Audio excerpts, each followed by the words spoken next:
ओम अज्ञानतिमिरान्धस्य ज्ञानाञ्जनशलाकया चक्षुरुन्मिलितं येन तस्मै श्रीगुरुवे नमः। श्रीचैतन्यमनोभीष्टं स्थापितं येन भूतले स्वयं रूपकदा मह्यं ददाति स्वपदान्तिकं।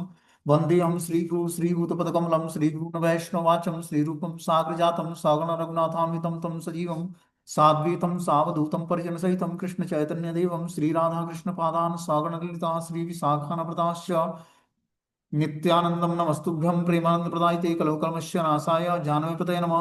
नमो महावदन्याय कृष्णप्रियं प्रदायते कृष्णाय कृष्ण चैतन्य नामिने गौरवित नमः।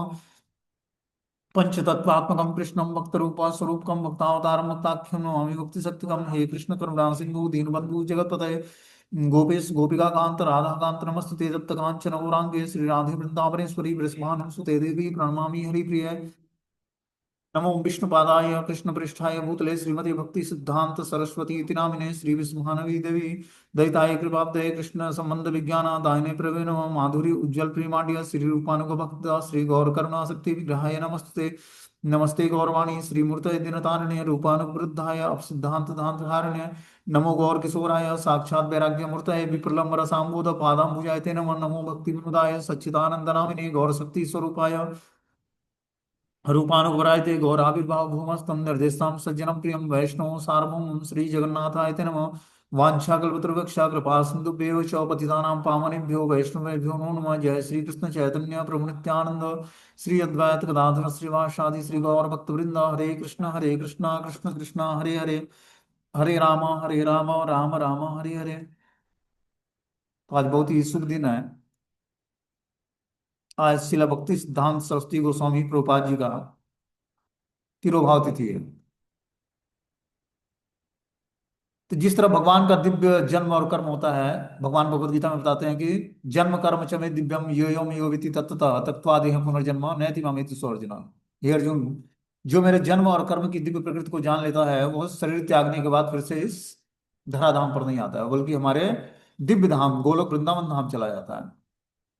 उसी तरह ये आचार्यों का भी जन्म और कर्म दिव्य स्तर पर होता है। जिस तरह भगवान का जन्म और कर्म दिव्य स्तर पर है, उसी तरह जो एलिवेटेड आचार्य हैं गुरु परंपरा में अपने, ठीक है ना, उनके भी जन्म और कर्म दिव्य होते हैं, क्योंकि वो भगवान के नित्य सिद्ध पार्षद होते हैं। धाम पर इस धराधाम पर आते हैं, कुछ लीलाएं संपन्न करते हैं, अपने आचरण के माध्यम से भक्ति की शिक्षाएं देते हैं, फिर धराधाम से अपनी लीलाएं समेट कर नित्य लीला में हो जाते हैं। तो उसी में एक आचार्य हुए अपने शिला प्रभुपाद भक्ति सिद्धांत सरस्वती गोस्वामी ठाकुर। इनके जीवन चरित्र के बारे में हम सुनेंगे कि इनका जन्म और कर्म कितना दिव्य है, उसके बारे में हम लोग जानने का प्रयास करेंगे इस क्लास के माध्यम से। तो शिला भक्ति विनोद ठाकुर जी इनके पिता थे, और इनकी माता का नाम जो है भगवती देवी था। तो भक्ति विनोद ठाकुर जी भगवान श्री चैतन्य महाप्रभु की शिक्षाओं का प्रचार गौड़ीय वैष्णव धर्म के सुधार हेतु कार्य करते हुए उन्होंने भगवान श्री चैतन्य महाप्रभु से प्रार्थना की कि आपकी शिक्षाओं का अत्यधिक अवमूलन हो चुका है और मुझे पुनः स्थापित करना मेरे बस का नहीं है।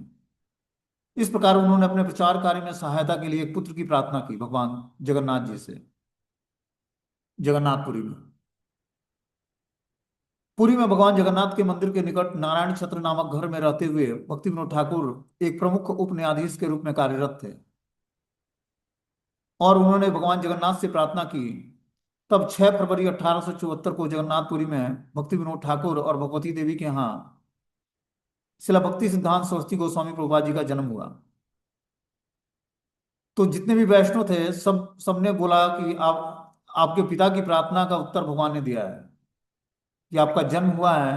इसका मतलब आपने आपके पिता ने प्रार्थना किया था जगन्नाथ जी से कि आप अपना कोई रे भेजिए जिसके कारण मैं श्री चैतन्य महाप्रभु की शिक्षाओं का पूरे विश्व में प्रचार कर सकूं, पूरे विश्व में फैला सकूं इसको। तो भगवान की कृपा से आपका प्राकट्य हुआ है।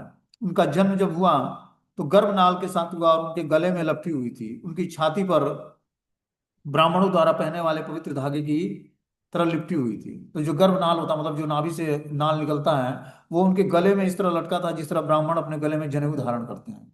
और बहुत ही तेजस्वी ब्राह्मण के रूप में उनका मतलब प्राकट्य हुआ था। बचपन से ही बहुत ही तेजस्वी ब्राह्मण की तरह थे, उनका जो रूप था। बच्चे के जन्म के 6 महीने बाद भक्ति विनोद ठाकुर जी ने अपने बेटे के लिए बिमला देवी के प्रसाद के साथ अन्नप्राशन समारोह की व्यवस्था की। तो भगवान जो जगन्नाथ के मंदिर में जगन्नाथ जी को भोग लगता है, वो फिर महाप्रसाद बिमला देवी को ऑफरिंग होता है, और फिर जो है मार्केट में आता है, और वो सभी लोग प्रसाद खरीदते हैं या ग्रहण करते हैं। तो बिमला देवी का जो प्रसाद था उसी को अन्नप्राशन समारोह में व्यवस्था की गई सबको खिलाने के लिए। और लड़के को भी, जो बिमला प्रसाद जी थे, उनका बचपन में उनके माता पिता ने, भक्ति विनोद ठाकुर जी और माता बिमला देवी ने, उनका भगवती देवी ने उनका नाम रखा बिमला प्रसाद, क्योंकि ये बिमला देवी के प्रसाद थे, इसलिए इनका नाम बिमला प्रसाद रखा गया। लगभग उसी समय जब इनका अनुप्राशन संस्कार हुआ तो जगन्नाथ रथ यात्रा उत्सव निकल रही थी, जो कि श्री मंदिर से और गुंडीचा मंदिर जो रथ यात्रा निकलती है, तो बीच में ही इनका जन्म स्थान है, ग्रांड रोड पे। तो वहां पर जब ग्रांड रोड पे जब रथ यात्रा निकली गुंडीचा मंदिर के लिए जाने के लिए श्री मंदिर से, तो भगवान जगन्नाथ का रथ इनके घर के सामने ही रुक गया, और 3 दिनों तक रुका रहा। तो जो इनकी माता थी भगवती देवी अपने बच्चों को ले आती हैं जगन्नाथ जी का दर्शन कराने। और अब शिशु क्या करता है, अपने हाथ फैलाकर और जगन्नाथ जी को टच करता है, और अनायास ही शिशु के बाहें फैलाकर भगवान श्री जगन्नाथ जी के चरणों को छुआ। तो तुरंत ही भगवान के शरीर से एक माला गिरी जो आशीर्वाद के रूप में था। उसको पुजारियों ने हरि नाम का जप करते हुए बच्चे के गले में डाल दिया, और पुजारियों ने आशीर्वाद दिया कि लड़का निश्चित रूप से आगे चलकर महान भक्त बनेगा। जब भक्ति विनोद ठाकुर जी को यह पता चला कि भगवान की गले की माला उसके उनके बेटे पर गिर गई है, तो बहुत ही प्रसन्न हुए और बोले कि ये जगन्नाथ जी का प्रसाद आया है हमारे घर में। बिमला प्रसाद जन्म के बाद 10 महीने तक पुरी में रहे, और फिर अपनी माँ की गोद में पालकी में सवार होकर बंगाल चले गए। उनका बचपन नदिया जिले के राणा घाट में अपनी माँ से हरि कथा और हरि नाम सुनते हुए बीतने लगा। श्रील भक्ति विनोद ठाकुर और उनकी पत्नी भगवती देवी रूढ़िवादी और सदाचारी थे। उन्होंने अपने बच्चे को कभी प्रसाद के अलावा कुछ नहीं खाना और बुरी संगत में ना जाने की अनुमति दी, कि आपको बुरी संगति नहीं करनी है और भगवान के प्रसाद के अलावा कुछ नहीं खाना है। एक दिन बिमला प्रसाद 4 साल के से ज्यादा उम्र के नहीं थे। उनके पिता ने उन्हें भगवान कृष्ण के विधिवत अर्पित करने के लिए आम का एक पैकेट ले आए, मतलब आम खरीद के लाए। और फिर जो है, बिमला प्रसाद बहुत ही छोटे बच्चे थे, अभी 4 साल के थे, उन्होंने आम एक निकाल कर खा लिया उससे। उनको पता नहीं था कि पिताजी ने भगवान के लिए ले आया। तो पिताजी आते हैं, देखते हैं कि बिमला प्रसाद आम खा रहा है, तो बिमला प्रसाद को डांटना शुरू करते हैं। डांटना मतलब धीरे से डांटा उनको कि आपने बिना भगवान को भोग लगाए आम कैसे खा लिया। तो बिमला प्रसाद अभी 4 साल के बच्चे थे, लेकिन उन्होंने बोला कि मैं भगवान के प्रति अपराधी हूँ, और इस कारण से उन्होंने पूरा जीवन भर आम न खाने का व्रत लिया, कि मैं पूरे जीवन भर आम नहीं खाऊंगा क्योंकि मैंने अपराध किया है भगवान के प्रति। कभी ना आम खाने की कसम खा ली। यह ऐसा व्रत था जिसका वो जीवन भर पालन किए। जब बिमला प्रसाद जी 7 साल के हुए, तब उन्होंने पूरी भगवत गीता कंठस्थ कर ली। जब वो 7 साल के हुए तब उन्होंने पूरी भगवत गीता कंठस्थ कर ली, और बता रहे हैं उसके श्लोकों की व्याख्या भी कर सके। फिर उनके पिता ने उन्हें वैष्णव पत्रिका सज्जन तोषणी के प्रकाशन के साथ साथ प्रूफ रीडिंग और मुद्रण का प्रशिक्षण देना शुरू किया। अब उनके पिताजी जो भक्ति विनोद ठाकुर जी थे, वो संजय सज्जन तोषणी नामक ग्रंथ और प्रूफ रीडिंग और मुद्रण का प्रशिक्षण देना इनको शुरू कर दिया। 1881 में ये कलकत्ता के राम बगान में भक्ति भवन के निर्माण के लिए खुदाई के दौरान उनके पिता को कूर्मदेव की एक मूर्ति प्राप्त हुई, जो अपने 7 वर्षीय पुत्र को दीक्षा देकर श्रील भक्ति विनोद ठाकुर जी ने कूर्मदेव की सेवा का दायित्व बिमला प्रसाद को दे दिया, कि आपसे अब आज से आप कूर्मदेव की सेवा करोगे। 1 अप्रैल 1884 को भक्ति विनोद ठाकुर जी ने सेरामपुर का वरिष्ठ उप मजिस्ट्रेट नियुक्त किया गया, जहां उन्होंने बिमला प्रसाद को सेराम हाई स्कूल में दाखिला दिला दिया। जब बिमला प्रसाद 5वीं कक्षा में मात्र एक छात्र थे, तब उन्होंने विक्रांतो नामक एक नई लेखन पद्धति का आविष्कार किया। इस दौरान उन्होंने पंडित महेश चंद्र कुदामोनी से गणित और ज्योतिषी की शिक्षा ली। हालांकि उन्हें स्कूली पाठ्य पुस्तकों की बजाय भक्ति पुस्तक पढ़ना ज्यादा पसंद था। फिर 1892 में प्रवेश परीक्षा उत्तीर्ण करने के बाद बिमला प्रसाद जी कोलकाता के संस्कृत महाविद्यालय में प्रवेश लिया। वहां उन्होंने पुस्तकालय में दर्शन शास्त्र की विभिन्न पुस्तकों का अध्ययन करते हुए काफी समय बिता दिया। उन्होंने पृथ्वीधर शर्मा के मार्गदर्शन में वेदों का भी अध्ययन किया। छात्र जीवन में उन्होंने विभिन्न धार्मिक पत्रिकाओं में कई विचारोत्तेजक लेख लिखे। हालांकि उन्होंने अपने कॉलेज की पढ़ाई ज्यादा समय तक जारी नहीं रखी। 1897 में उन्होंने स्वायंत चतुष्पदी मतलब संस्कृत विद्यालय की शुरुआत की, जहां से उन्होंने ज्योतिर्विद बृहस्पति नामक मासिक पत्रिका और ज्योतिष पर कई पुराने ग्रंथ प्रकाशित किए। 1898 में सरस्वती चतुष्पदी में अध्यापन के दौरान उन्होंने भक्ति भवन में पृथ्वीराज शर्मा के अधीन सिद्धांत कौमुदी का अध्ययन किया और 25 वर्ष की आयु तक वे संस्कृत, गणित और खगोल विज्ञान में पारंगत हो चुके हैं। उन्होंने कई पत्रिका लेखों और एक प्राचीन पुस्तक सूर्य सिद्धांत के लेखक और प्रकाशक के रूप में अपनी पहचान बना ली, जिसके लिए उन्हें उनके पांडित्य के सम्मान में सिद्धांत सरस्वती उपाधि मिली। फिर 1895 में बिमला प्रसाद ने त्रिपुरा शाही सरकार के अधीन स्वतंत्र त्रिपुरा साम्राज्य के राजवंशों में जीवन वृतांत पर आधारित राज रत्नाकर नामक जीवनी के संपादन के रूप में सेवा शुरू किया उन्होंने। बाद में उन्होंने युवराज बहादुर और राजकुमार ब्रजेंद्र किशोर को बंगाली और संस्कृत में शिक्षा देने का दायित्व सौंपा गया। थोड़े समय बाद बिमला प्रसाद ने त्रिपुरा राज्य में शाही महल में चल रही विभिन्न गतिविधियों का निरीक्षण की जिम्मेदारी संभाली। इस शाही महल जो था त्रिपुरा के राजा का, उसमें इनको सेवा मिल गई, उसकी गतिविधियों का निरीक्षण करने की जिम्मेदारी मिली इनको। हालांकि अपने निरीक्षण के हर पहलू में ईर्ष्या, द्वेष और भ्रष्टाचार को उभरते देखकर बिमला प्रसाद ने बहुत जल्दी राज्य के मामलों से विमुख हो गए और महाराज राजकिशोर माणिक बहादुर को सेवानिवृत्त होने के लिए अपने इरादे की सूचना दी। महाराज ने बिमला प्रसाद की त्यागपत्र की योजना को मंजूरी दे दी और उन्हें पूर्ण वेतन वाली पेंशन प्रदान की।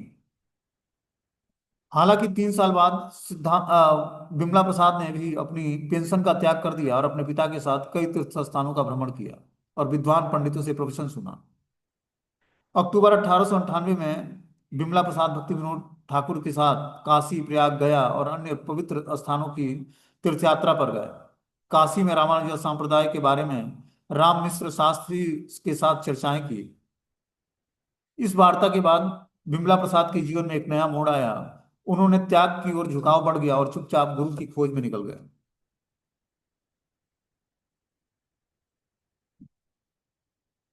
जब बिमला प्रसाद 26 वर्ष के हुए, तब उनके पिता ने अपने पुत्र के मन की बात समझकर उन्हें एक परम सिद्ध त्यागी वैष्णव संत शिला गौर किशोरदास बाबा जी से दीक्षा लेने का निर्देश किया। शिला गौर किशोरदास बाबा जी वैराग्य के साक्षात अवतार थे और दीक्षा देने में बहुत सावधानी बरतते थे।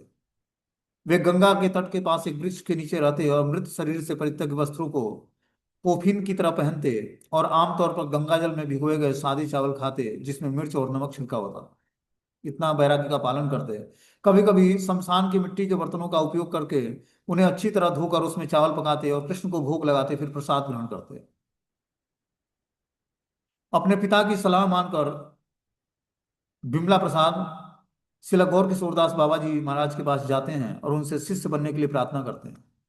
गौर किशोरदास बाबा जी ने उत्तर दिया कि जब तक मैं चैतन्य महाप्रभु से स्वीकृति नहीं मिल जाती, वे दीक्षा नहीं पाएंगे। हालांकि जब बिमला प्रसाद पुनः लौट आए, तब गौर किशोरदास बाबा जी महाराज ने भगवान चैतन्य महाप्रभु से पूछना भूल गए। 3 बार तक टालने के बाद शिला गौर किशोरदास बाबा जी महाराज ने बताया कि भगवान चैतन्य ने कहा है कि परम प्रभु की भक्ति की तुलना में पांडित्य अत्यंत तुच्छ है। मतलब आप विद्वान हो, इतना अच्छा क्वालिफिकेशन है, तो आपको मैं कैसे दीक्षा प्रदान कर सकता हूँ? आप किसी बड़े आचार्य से दीक्षा लीजिए, मैं उस योग्य नहीं हूँ। यह सुनकर बिमला प्रसाद ने उत्तर दिया कि चूंकि गौर किशोरदास बाबा जी परम वैष्णव हैं, इसलिए उनकी अनुमति न देकर वे बिमला प्रसाद की परीक्षा ले रहे हैं। फिर भी बिमला प्रसाद दृढ़ निश्चयी रहे। उन्होंने कहा कि रामानुजाचार्य को 18 बार उनके गुरु ने वापस भेज दिया था। उसके बाद भी उन्होंने अंततः गोष्ठीपूर्ण की कृपा प्राप्त की और इसलिए वे भी उस दिनों तक धैर्यपूर्वक प्रतीक्षा करेंगे जब उन्हें शिला गौर किशोरदास बाबा जी उन्हें अपना आशीर्वाद प्रदान करेंगे। देखो हम लोग क्या करते हैं, कोई गुरु हमें वापस कर दे, दीक्षा देने से मना कर दे, तो हम लोग वेट नहीं कर सकते हैं। लेकिन ये तीसरी बार गया और अपने श्री संप्रदाय के आचार्य हैं रामानुजाचार्य, वो 18 बार अपने गुरु के पास गए और 18 बार उन्होंने मना किया कि दीक्षा नहीं दूंगा मैं। लेकिन फिर भी वो अड़े रहे कि मैं आपसे दीक्षा लूंगा और अंत में कृपा किया उन्होंने। बता रहे कि बिमला प्रसाद की प्रतिबद्धता देखकर शिला गौर किशोरदास बाबा जी प्रभावित हुए और उन्होंने गोद्रुम के आनंद मैं उपवन में इन्होंने इनको दीक्षा प्रदान की और बोला कि परम सत्य का प्रचार करो और अन्य सभी कार्यों को त्याग दो। इनका नाम रखा श्री वृषभानवी दैत देवी दैत दास। ये दीक्षा का नाम पड़ा इनका। शिला गौर किशोरदास बाबा जी महाराज बिमला प्रसाद जी को आध्यात्मिक गुरु बन गए, और बता रहे हैं कि मार्च 1900 में बिमला प्रसाद भक्ति विनोद ठाकुर जी के साथ बालासोर, रमुना, भुवनेश्वर और पुरी की तीर्थ यात्रा किया। श्रील भक्ति विनोद ठाकुर जी के निर्देशानुसार बिमला प्रसाद ने गहन अभिप्राय वाले केंद्रीय विद्यालय से व्याख्यान दिया। भक्ति विनोद ठाकुर की पहल से शुद्ध भक्ति की प्रवाह फिर से संसार में प्रवाहित होने लगी। भगवान चैतन्य महाप्रभु के अंतर्धान होने के बाद अंधकार का एक ऐसा काल आया जिसमें भक्ति की नदी अवरुद्ध होकर लगभग सूख गई थी। इस काल का अंत भक्ति विनोद ठाकुर जी ने निडर उपदेशों द्वारा किया। उन्होंने शुद्ध भक्ति सिद्धांत पर कई पुस्तकें लिखी और अनेक धार्मिक पत्रिकाएं प्रकाशित की। उन्होंने कई लोगों को भगवान श्री गौरांग महाप्रभु की सेवा करने के लिए प्रेरित किया और विभिन्न नाम हट और गौड़ी मठ केंद्र की स्थापना किया। 1905 में बिमला प्रसाद ने हरे कृष्ण मंत्र का 1 अरब जप करने का संकल्प लिया कि मैं 1 अरब नाम 10 सालों में जपूंगा। मायापुर में भगवान चैतन्य महाप्रभु की जन्मभूमि के पास एक घास की झोपड़ी बनाकर रहने लगे और दिन रात 192 माला रोज किया करते थे। 192 माला रोज। वे दिन में एक बार मिट्टी के बर्तन में चावल पकाते, उससे ज्यादा कुछ नहीं खाते। वे जमीन पर सोते और जब बारिश का पानी घास की छत से रिसता तो छतरी के नीचे बैठकर जाप किया करते। अब सोचो, जो 192 माला रोज करनी है, मतलब 22 घंटा भजन जब व्यक्ति करेगा तब 192 माला पूरी होगी। इधर 16 माला नहीं होती। बता रहे हैं 1912 में कासिम बाजार के महाराज मणिंद्र नंदी ने अपने महल में एक विशाल वैष्णव सम्मेलन आयोजित किया। महाराज के विशेष अनुरोध पर शिला सरस्वती गोस्वामी सम्मेलन में उपस्थित हुए और लगातार 4 दिनों तक शुद्ध भक्ति पर 4 संक्षिप्त व्याख्यान दिए। हालांकि सहजियों के विभिन्न समूहों की उपस्थिति के कारण उन्होंने सम्मेलन के दौरान कुछ भी ग्रहण नहीं किया। 4 दिनों के उपवास के बाद बिमला प्रसाद मायापुर आए और भगवान चैतन्य महाप्रभु का प्रसाद ग्रहण किया। बाद में जब महाराजा मणिंद्र नंदी को घटना का पता चला तो बहुत ही वो व्यथित हुए और बिमला प्रसाद से क्षमा याचना करने मायापुर पहुंच गए। उस समय बंगाल में अनेक अपसंप्रदाय और सहजियों का संप्रदाय की भरमार थी, जो आउल बाउल करता भाजी दरवेश सैन इस नाम से जाने जाते थे, जो अध्यात्म के नाम पर सांसारिक रीति रिवाजों का पालन करते और भगवान श्री चैतन्य महाप्रभु की शिक्षाओं को बहुत ही सस्ते में लेते। बिमला प्रसाद ने इस अधार्मिक संप्रदायों पर कड़ा प्रहार किया और भगवान चैतन्य महाप्रभु की शिक्षाओं से विचलित होने वाले किसी भी व्यक्ति को उन्होंने बख्शा नहीं। यहाँ तक कि गोस्वामी उपनाम वाले कुछ सुप्रसिद्ध व्यक्तियों ने भी उस काल में सहजिया संप्रदायों को संरक्षण प्रदान किया, उनको बढ़ावा दिया। लेकिन बिमला प्रसाद को परमहंस गोस्वामी गुरुओं के वेश में लोगों को गुमराह करने वाले इस प्राकृतिक सहजियों के समुदायों को देखकर गहरा दुख हुआ। इस प्रकार उन्होंने स्वयं को पूर्णतः विरक्त कर लिया और एकांत में भजन करने लगे। इसी एकांत काल में एक दिन भगवान श्री चैतन्य महाप्रभु 6 गोस्वामियों के सामने के साथ अचानक बिमला प्रसाद के समक्ष प्रकट होते हैं और कहते हैं कि बिमला प्रसाद, आपको निराश नहीं होना है। नए जोश के साथ वर्णाश्रम धर्म की पुनः स्थापना का कार्य करो और सर्वत्र श्री कृष्ण प्रेम का प्रचार करो। यह संदेश पाकर बिमला प्रसाद भगवान चैतन्य महाप्रभु की महिमा का उत्साहपूर्वक प्रचार करने के लिए प्रेरित हो गए। 1911 में जब उनके पिता वृद्ध होकर बीमार पड़ गए तो बिमला प्रसाद ने उन्हें छंद वैष्णव के विरुद्ध एक चुनौती स्वीकार की और दावा करते हुए कृष्ण भावनामृत का प्रचार करने के लिए उनकी जाति में जन्म लेना आवश्यक है। जाति चेतन ब्राह्मण समुदाय भक्ति विनोद ठाकुर द्वारा अनेक शास्त्रीय प्रमाण प्रस्तुत करने से क्रोधित हो गया था। कोई भी चाहे वह किसी भी जाति का हो, ब्राह्मण वैष्णव बन सकता है। वैष्णव की हीनता सिद्ध करने के लिए इस स्मार्त ब्राह्मणों ने एक शास्त्रार्थ का आयोजन किया। अपने अस्वस्थ पिता की ओर से युवा बिमला प्रसाद ने ब्राह्मण और वैष्णव के बीच निर्णायक अंतर नामक एक निबंध लिखा और उसे अपने पिता के समक्ष प्रस्तुत किया। अपने खराब स्वास्थ्य के बावजूद भक्ति विनोद ठाकुर ने उन तर्कों को सुनकर प्रसन्न हुए जो स्मारतों को चुनौती को पूरी तरह से परास्त करने वाला था। बोलते हैं वृंदावन में मधुसूदन दास गोस्वामी और गोपी वल्लभपुर के विश्वम्भरानंद देव गोस्वामी के अनुरोध पर बिमला प्रसाद मिदनापुर पहुंचे, जहां पूरे भारत से पंडित 3 दिवसीय चर्चा के लिए एकत्रित हुए थे। सबसे पहले बोलने वाले कुछ स्मार्ट पंडितों ने दावा किया कि शूद्र परिवार में जन्मा कोई भी व्यक्ति, चाहे उसे किसी भी आध्यात्मिक गुरु द्वारा दीक्षा क्यों न दी गई हो, कभी भी शुद्ध नहीं हो सकता है। न ही वह भगवान की पूजा और शिष्यों को दीक्षा देने जैसे ब्राह्मणिकल कर्तव्यों का पालन कर सकता है।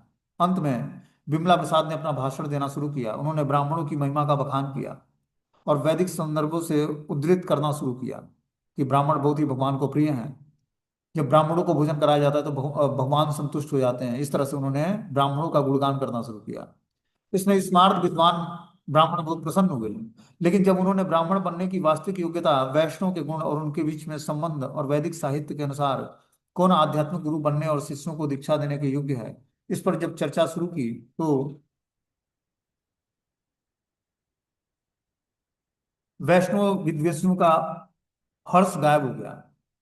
विमला प्रसाद जी ने शास्त्रों के निर्णायक रूप में सिद्ध किया कि यदि कोई शूद्र के रूप में जन्मा हो लेकिन ब्राह्मण के गुण प्रदर्शित करता है तो उसे जन्म सिद्ध के बावजूद भी ब्राह्मण के रूप में सम्मानित किया जाना चाहिए। और यदि कोई ब्राह्मण परिवार में जन्मा हो लेकिन शूद्र जैसा आचरण करता है तो ब्राह्मण नहीं है। अपने भाषण के बाद सम्मेलन के अध्यक्ष ने विमला प्रसाद का अभिनंदन किया और हजारों लोग उनके चारों ओर जमा हो गए। यह वैष्णव धर्म की विजय थी।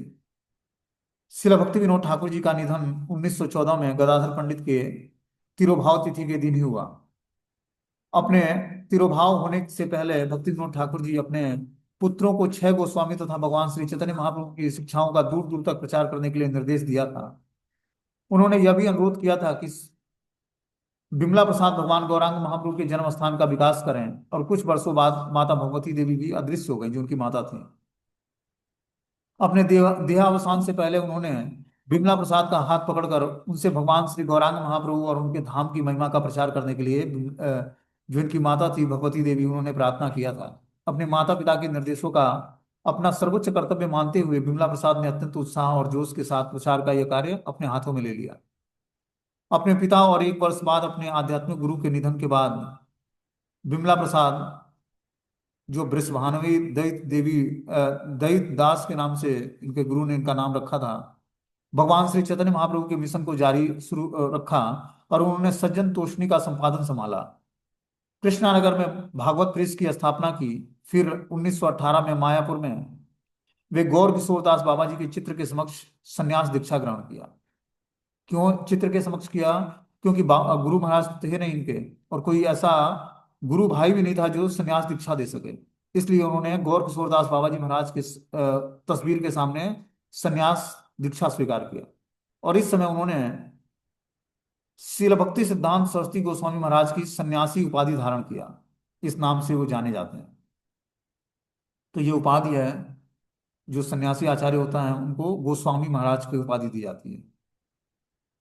तो इस प्रकार भक्ति सिद्धांत सरस्वती ठाकुर प्रभुपाद जी ने अपने गुरुदेव के चित्र के सामने संन्यास दीक्षा स्वीकार करते हैं। अब आगे क्या होता है कि भक्ति सिद्धांत सरस्वती ठाकुर प्रभुपाद जी अब आगे प्रचार कार्य शुरू करते हैं। बोलते हैं, कृष्ण भावनामृत के व्यापक प्रसार के लिए मुद्रण यंत्र को सर्वोत्तम माध्यम के रूप में उपयोग करने के लिए वे समर्पित थे।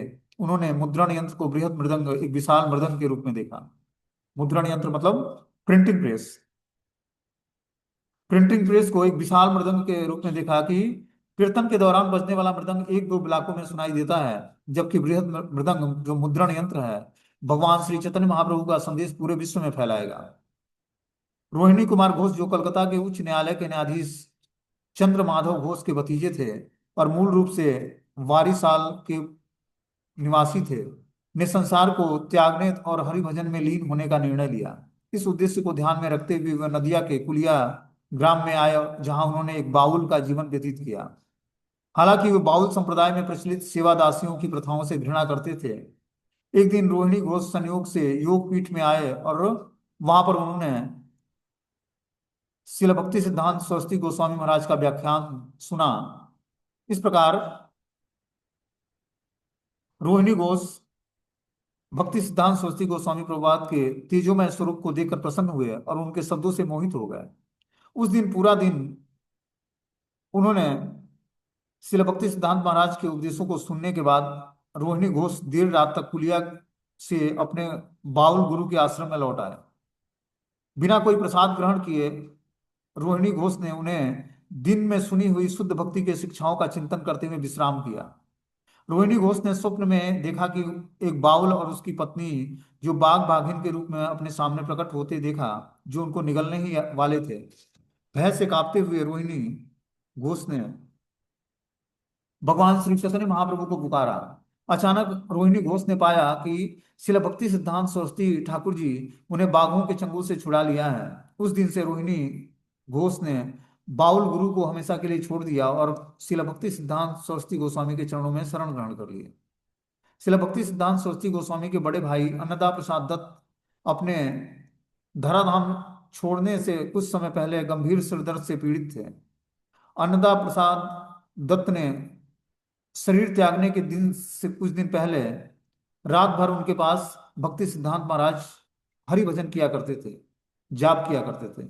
अन्नदा प्रसाद घोष के निधन से पहले उन्हें थोड़ा देर के लिए होश आया और उन्होंने अपने भाई को बताया कि हे बिमला प्रसाद, मैं आपसे क्षमा याचना करता हूँ, क्योंकि मैं आपके प्रति अपराधी हूँ।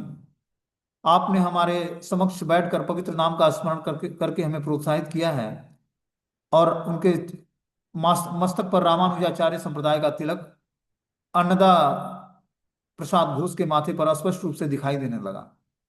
अन्नदा प्रसाद घोष ने बताया अन्नदा प्रसाद दत्त ने बताया कि अपने पिछले जन्म में वे रामानुजाचार्य संप्रदाय के एक वैष्णव थे, लेकिन शिला भक्ति सिद्धांत सरस्वती महाराज के चरणों में अपराध करने के कारण उन्हें अन्नदा प्रसाद दत्त के रूप में पुनर्जन्म लेना पड़ा। हालांकि अपने पिछले पिछले पुण्य कर्मों के परिणाम स्वरूप वे भक्ति विनोद ठाकुर जी के परिवार में जन्म लेना लेना पड़ा उनको। अपने वृतांत समाप्त करने के बाद अन्नदा प्रसाद दत्त ने अंतिम सांस लिया। एक बार भाद्र मास की जन्माष्टमी से एक दिन पहले शिला भक्ति सिद्धांत सरस्वती गोस्वामी मायापुर में भजन कर रहे थे, लेकिन भगवान को अर्पित करने के लिए दूध की व्यवस्था न कर पाने के कारण व्याकुल थे। जैसे ही उन्होंने ऐसा सोचना शुरू किया, उन्होंने स्वयं को धिक्कारा कि क्या मैंने अपने लिए ऐसा सोचा है, यह गलत है कि मैंने दूध के लिए व्यवस्था नहीं हो पाई है, तो क्या ये मैंने अपने लिए दूध की व्यवस्था के बारे में सोचा, ये भगवान के लिए। क्योंकि वर्षा ऋतु थी, भगवान चैतन्य महाप्रभु का जन्म स्थान पानी से घिरा हुआ था। नाव के अलावा वहां पहुंचने बिल्कुल असंभव था। फिर भी उस दोपहर एक ग्वाला पानी और कीचड़ से होकर बड़ी मात्रा में दूध, खीर, मक्खन, पनीर आदि लेकर वहां पहुंच गया। ऐसा प्रतीत होता भगवान श्री चैतन्य महाप्रभु के मार्गदर्शन में हरिनारायण चक्रवर्ती नामक एक जमींदार ने ग्वाले को सभी वस्तुओं के साथ भेज दिया हो। भगवान को सब कुछ अर्पित करने के बाद भक्तों ने आनंद पूर्वक प्रसाद ग्रहण किया। शिला भक्ति सिद्धांत सरस्वती ठाकुर महाराज ने भी इतना सारा प्रसाद को देखकर आश्चर्यचकित हुए। भक्तों ने उन्हें बताया कि क्या हुआ था कि प्रसाद ग्रहण करने के बाद शिला भक्ति सिद्धांत सरस्वती ठाकुर ने विनम्रता पूर्वक भगवान से प्रार्थना की कि मुझे बहुत खेद है कि मैंने आपको इतना कष्ट दिया है। मेरे मन में ऐसा अनुचित विचार क्यों आया? मेरी इच्छा पूरी करने के लिए आपने किसी अन्य व्यक्ति को प्रेरित करके ये सारी वस्तुएं इस तरह से हम व्यवस्था करके भेजी हैं। इस प्रकार भक्ति सिद्धांत सरस्वती गोस्वामी की अलौकिक शक्ति को देखकर पूरा संसार चकित था। उच्च प्रतिष्ठित परिवारों में कई शिक्षित व्यक्ति उनकी ओर आकर्षित हुए और इस प्रकार उन्होंने स्वयं को भगवान श्री गौरांग महाप्रभु की सेवा में अपना जीवन समर्पित कर दिया।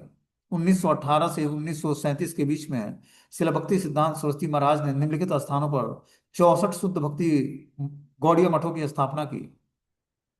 वो थे नवदीप में, मायापुर में, कोलकाता में, चाका में, मैमन सिंह में, नारायणगंज में, चट्टग्राम में, मिदनापुर में, रेमुना में, बालासोर में, जगन्नाथपुरी में, अलारनाथ में, मद्रास में, कोबूर में, दिल्ली में, पटना में, गया में, लखनऊ में, वाराणसी में, हरिद्वार में, इलाहाबाद में, मथुरा, वृंदावन में, असम, कुरुक्षेत्र और भारत के बाहर लंदन और रंगून में 64 गौड़ी मठों की स्थापना की है इन्होंने। शिला भक्ति सिद्धांत सरस्वती गोस्वामी ने मंदार पर्वत की चोटी पर नृसिंह काल में और दक्षिण भारत के कई स्थानों पर गौर पदपीठ की भी स्थापना की, जहां भगवान श्री गौरांग महाप्रभु ने लीलाएं संपन्न की थी। वो उस जगह पर भी जाकर उन्होंने गौर पीठ की स्थापना की। उन्होंने विभिन्न भाषाओं में शुद्ध भक्ति के पर निम्नलिखित पत्रिकाएं प्रकाशित की, जैसे सज्जन तोष्णी एक पाक्षिक बंगाली पत्रिका, द हार्मोनिस्ट एक अंग्रेजी पाक्षिक पत्रिका, गौड़िया एक बंगाली साप्ताहिक पत्रिका पत्रिका भागवत एक हिंदी पाक्षिक पत्रिका, नदिया प्रकाश एक बंगाली दैनिक पत्रिका, कीर्तन एक आसामी पत्रिका और परमार्थी उड़ीसा में एक पत्रिका। इस तरह से उन्होंने 7 ग्रंथों का प्रकाशन किया।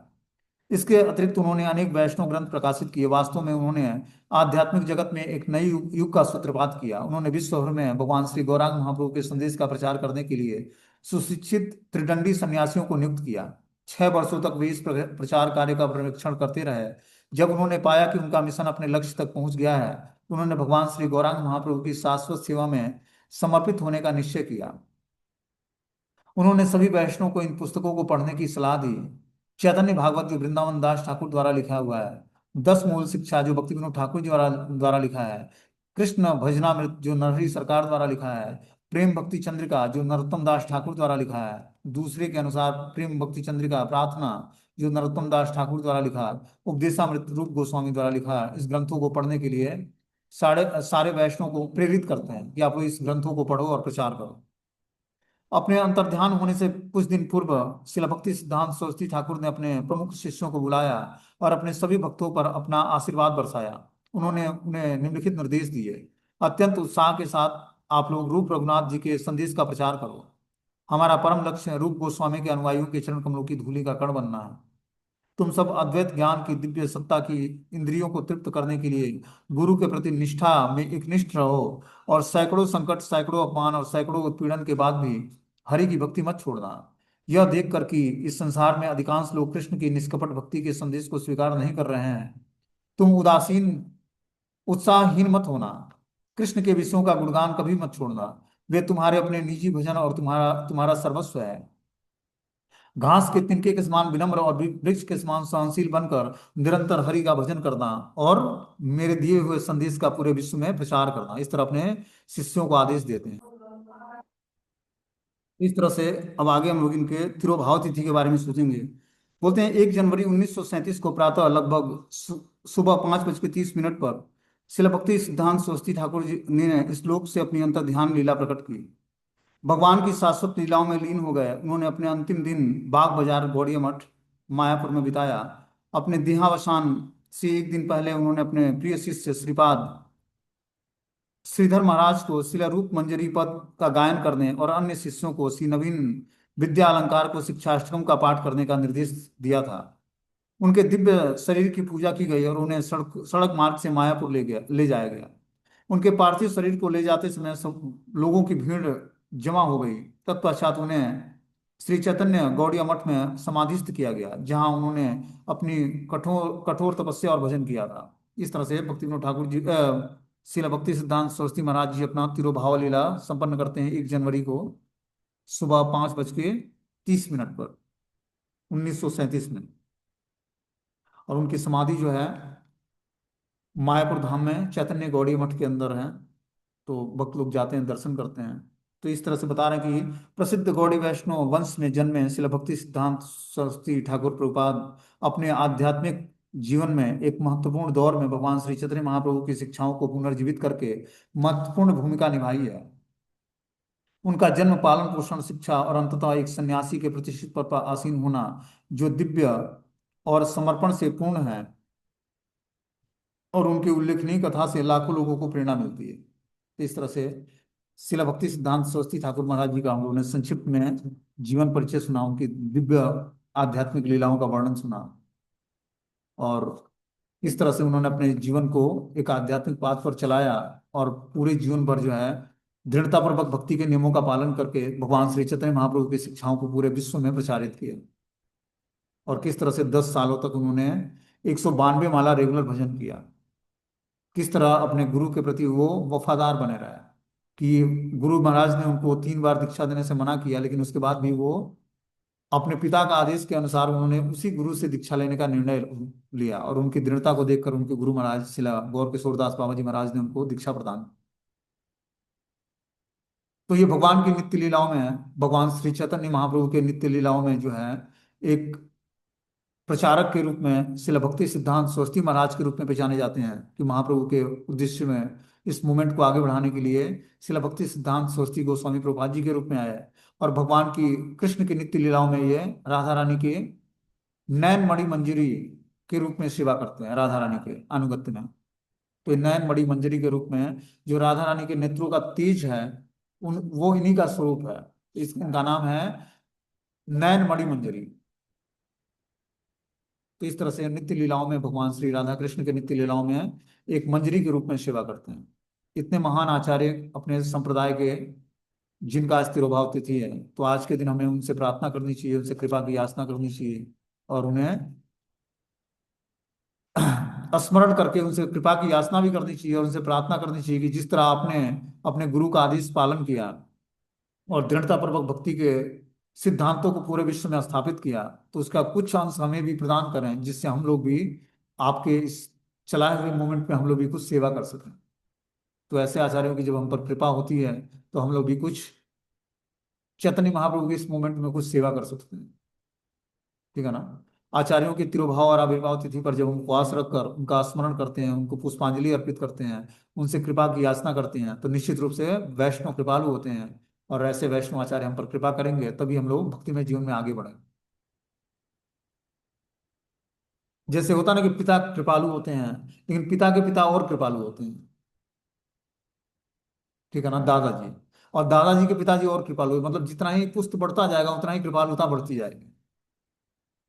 उसी तरह जो है, हम लोग के ग्रेट ग्रांड स्पिरिचुअल फादर है शिला भक्ति सिद्धांत सरस्वती ठाकुर महाराज। तो आज के दिन उन्होंने इस धराधाम को छोड़कर नित्य लीला में प्रवेश किए थे। तो आज हमें उनके चरणों में पुष्पांजलि अर्पण करके और कृपा की याचना करनी चाहिए, प्रणाम करना चाहिए उनको, और उनसे कृपा की याचना करके और उनको पुष्पांजलि अर्पित करके उनसे कृपा की याचना, और क्या बोलते हैं कि उनसे प्रार्थनाएं करनी चाहिए कि हमें भी भक्तिमय जीवन को ऑपरेट करने का कुछ अंश प्रदान कर दें, ताकि हम लोग भी हरि नाम का जप ठीक से कर पाएं, भगवान श्री चैतन्य महाप्रभु को ऐसी चीज समझ पाएं, उनकी शिक्षाओं को, और उस शिक्षाओं के अनुसार अपना जीवन ढाल पाएं। ठीक है, हरे कृष्णा।